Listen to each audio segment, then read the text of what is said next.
गुजरात के मोरबी का वो मनहूस ब्रिज जो 142 साल पहले जब भारत गुलाम था उस समय अंग्रेजों ने बनवाया था, उसका लाइफ साइकिल उस समय 100 साल के लिए निर्धारित किया गया था, लेकिन उसके बावजूद भी उस ब्रिज पे लोग जाते रहे आते रहे।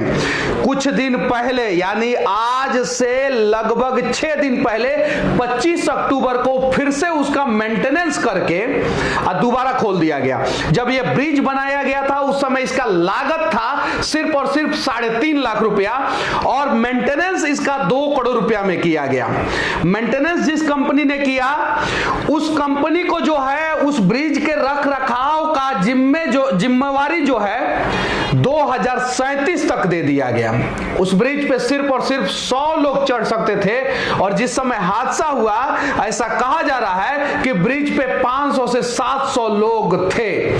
सोचने वाली बात यह है कि आजाद भारत में आजादी से पहले अंग्रेजों के द्वारा बनाया हुआ पुल जो 100 साल के लिए बनाया गया था वो 142 साल हो गया था, उसके बावजूद भी हम उसका इस्तेमाल कर रहे थे और यही कारण हुआ कि हादसे के शिकार बहुत सारे लोग हो गए। आप देखिए यहाँ पे चश्मदीद जो है उस रात की पूरी कहानी बता रहे हैं। ये TV9 भारतवर्ष का रिपोर्ट है। उस समय कम से कम 500 से 700 लोग उस पे थे। NDRF की टीम लगाई गई, वायुसेना की टीम लगाई गई। ये गुजरात में उस समय जब गवर्नर रिचर्ड टेम्पल थे उन्होंने इस ब्रिज का उद्घाटन किया था और 3,05,000 रुपया इसका कॉस्ट आया था और सर बाघाजी ठाकुर ने इसका निर्माण कराया था। 1922 तक उन्होंने मोरबी पे शासन किया था। ये मोरबी का जो ब्रिज है वो लगभग 230 मीटर यानी 230 मीटर लंबा है ये ब्रिज। देखिए इस वीडियो को, इस ब्रिज पे जो है बहुत सारे लोग हैं जो केबल को पकड़ के खींच रहे हैं। यहां पे आपको साफ साफ दिखाई देगा जो केबल को पकड़ के खींच रहे हैं और पूरा का पूरा क्राउड जो है आपको दिखाई देगा। सिर्फ और सिर्फ 100 लोग इस ब्रिज पे होने चाहिए लेकिन 500 से ज्यादा लोग इस ब्रिज पे चढ़ गए थे, इसलिए ये ब्रिज जो है हादसे का शिकार हो गया और टूट गया और उसके बाद से लगभग 140 से ज्यादा लोगों की मौत हो गई। कल छठ पूजा था और आज छठ पूजा खत्म हो गया है। अब कहां के ज्यादा लोग मरे हैं इसकी पुष्टि जो है अभी तक वहां का प्रशासन ने नहीं किया है। कल नरेंद्र दामोदर दास मोदी यानी देश के यशस्वी प्रधानमंत्री जो है वो मोरबी जाने वाले हैं। चलिए ठीक है, मोरबी जाइए, लेकिन कम से कम मृतकों के परिवार वालों के साथ जो है इंसाफ होना चाहिए। आखिर इसके लिए जो भी दोषी है उसके ऊपर कड़ा से कड़ा कार्रवाई होना चाहिए और जब तक कार्रवाई नहीं होगा तब तक ऐसा हादसा भारत में होते रहेगा। हर एक न्यूज चैनल जो है अलग अलग रिपोर्ट बता रहे हैं। सच्चाई यह है कि वहां का प्रशासन ने भी अभी कितना मौत हुआ है उसका पुष्टि नहीं किया है। आनन फानन में मृतकों के परिजनों को 2 लाख रुपया प्रधानमंत्री राहत कोष से दिया जाएगा और जो घायल हैं उन्हें 50,000 रुपया। जरा सोचिए, एक मृतक का कीमत जो है भारत में सिर्फ और सिर्फ 2 लाख रुपया लगाया जाता है। क्या यह सही है? इस पर राजनीति नहीं होना चाहिए, इससे सीखना चाहिए हमें। जो दोषी है उसके ऊपर कड़ी कार्रवाई होनी चाहिए और अगला बार से इस प्रकार से घटना पूरे हिंदुस्तान में कहीं ना हो, इसके लिए हमें प्रयास करना चाहिए। कल दक्षिण कोरिया में भी एक घटना घटा है जिसमें लगभग 150 लोग मारे गए। वहां की सरकार ने जो है राष्ट्रीय आपदा घोषित कर दिया है और 7 दिन तक शोक रहेगा, वहां का झंडा झुका रहेगा। वहां पे 150 लोग मरते हैं, पूरी सरकार हिल जाती है, राष्ट्रीय शोक घोषित कर दिया जाता है 7 दिन तक और भारत में 150 लोग मरते हैं, 2 लाख रुपया उनके खाते में दे दिया जाता है। ये फर्क है। यही चीजें हमें सुधारने की जरूरत है। अगर इसके लिए वहां पे मेंटेनेंस करने वाली कंपनी, मोरबी नगर प्रशासन, मोरबी नगर निगम, जो लोग भी दोषी हैं उन सब के ऊपर जो है कड़ा से कड़ा कार्रवाई किया जाएगा, तब जाके जो है अगली बार से इस प्रकार का घटना वहां पे नहीं घटेगा। यहां पे देखिए TV9 भारतवर्ष का रिपोर्ट है, मोरबी ब्रिज हादसा या साजिश। ये हादसा नहीं था, ये साजिश करके लोगों को मारा गया। जब हमें पता है ये ब्रिज जो है अपने लाइफ साइकिल को कंप्लीट कर लिया है, अब ये नहीं चलेगा, तो भी उसका मेंटेनेंस पे 2 करोड़ रुपया खर्च कर दिया जाता है। 3.5 लाख रुपया में बना ब्रिज के ऊपर, और वो ब्रिज पे टोल लगा दिया जाता है, और पैसे लेने के चक्कर में 100 आदमी के जगह पे 500 आदमी को चढ़ा दिया जाता है।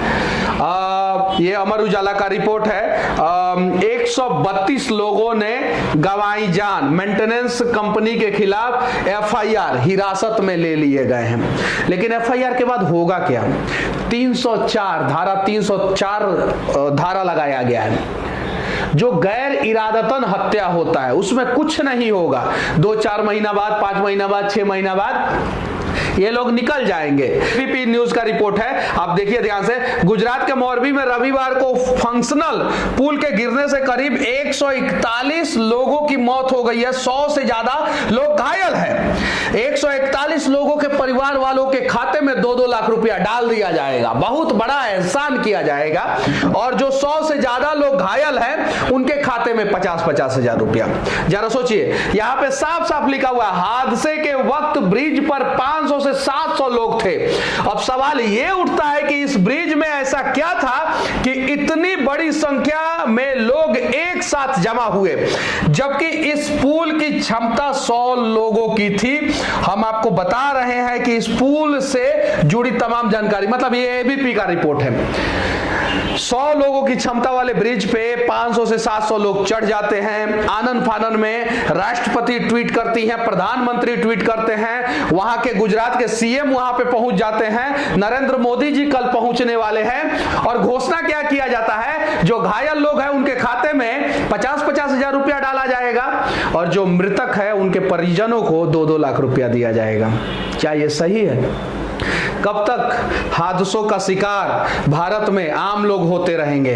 दुनिया में सबसे ज्यादा सड़क हादसा भारत में होता है। छोटा छोटा सीट बेल्ट चेक करने वाली पुलिस जो है वो कभी भी सड़कों में खड्डा नहीं चेक कर पाती है कि किस वजह से खड्डा हुआ है।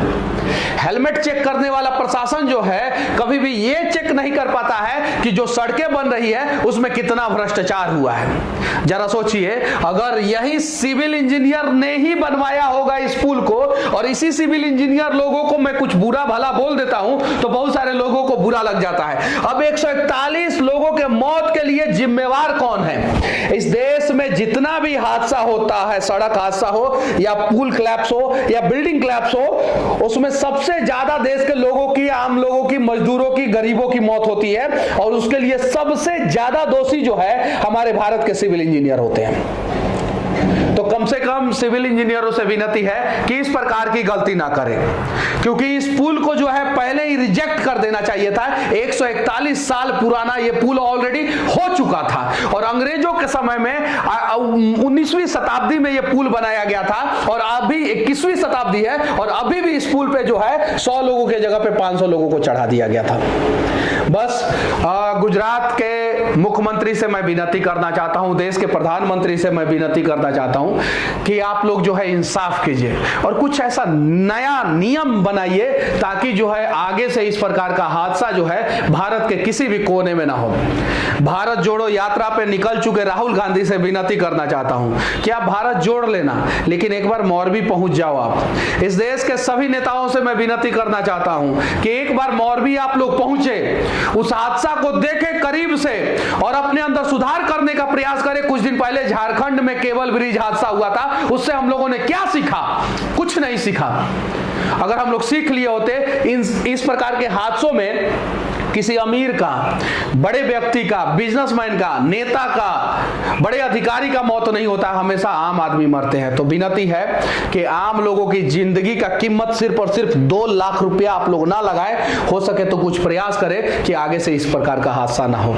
और देश के लोगों से भी विनती है कि आप सभी जो है इस दुख की घड़ी में जो है मोरबी हादसे में शिकार जितने भी लोग हैं, चाहे वो घायल है चाहे वो मृतक हैं, उनके परिवार वालों के साथ खड़े होने का प्रयास करें, मदद करने का प्रयास करें। और देश के सभी नेता जो है इससे सीखने का प्रयास करें। हर एक राज्य में जो है कड़ा कानून लगाया जाए कि किसी भी प्रकार का भ्रष्टाचार अगर होता है और उससे जान माल की क्षति हो सकती है तो भ्रष्टाचार करने वाले को कम से कम आजीवन कारावास या फांसी की सजा हो। बाकी मोरबी की घटना के बारे में आप लोग क्या सोचते हैं कमेंट करके जरूर बताना। जय हिंद।